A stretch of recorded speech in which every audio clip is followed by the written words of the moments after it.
it's not an easy time right now. Yeah, so you're seeing less business as a result of raising prices? Yeah. Why don't you just start off by telling me a little bit about your company Sure. and what you guys do? Affinity Integrated Facility Solutions, and we provide janitorial services. We started in Toronto, but we provide services all over Ontario and even coast to coast. We have some clients that have grown coast to coast, and we were able to grow with them. Nice. Okay, so how are you guys finding the current economy? Is it good, bad, growing? Well, just to look at the current economy through the lens of Affinity, there's been a construction slowdown, okay, as many people are aware, and the rental market is not on the up and up anymore. It was until, let's say, 2 years ago, and at that time business was continued to boom. But then in the past year or two, since interest rates started really getting high, we've noticed that an inflation, so minimum wage keeps on going up, which, by the way, I'm very not anti people making a good living, but the problem is that if you the government keeps on raising, mandating that prices raise, that just keeps on pushing inflation forward. Actually affects unemployment too. Yeah, big time. So you can't have, the 30%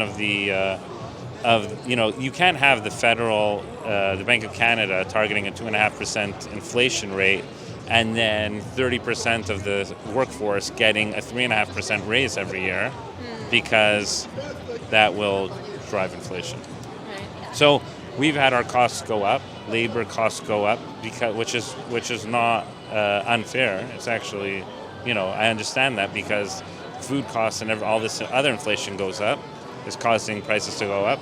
So our prices are going up, and then it's very sensitive with our customers. We try to raise the prices. It's not easy for them to pay.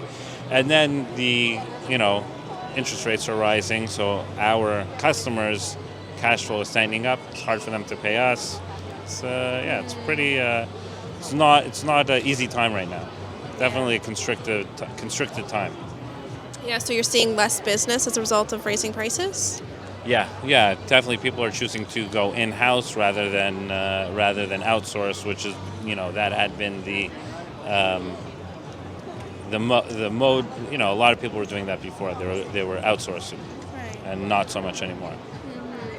Yeah, I'm trying to find people who will tell me, like, I've heard that the housing startups has slowed down. Do you know the answer to that? Whether yes or no?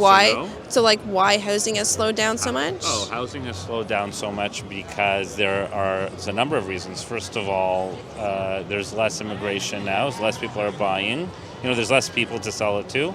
Interest rates are high, so mortgage prices are high, so it's hard for people to buy. The home builders aren't able to charge less, because the government charges, I think, like something like 25% of housing costs is actually development fees, so that goes straight to the government.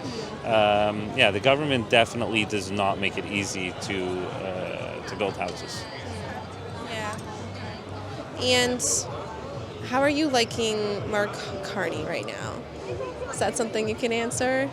Time will tell. Ultimately, as an entrepreneur and as a business person, we really try and take our destiny into our own hands. So we don't rely on the government or the prime minister to be a partner. So I guess I'm not disappointed in that sense.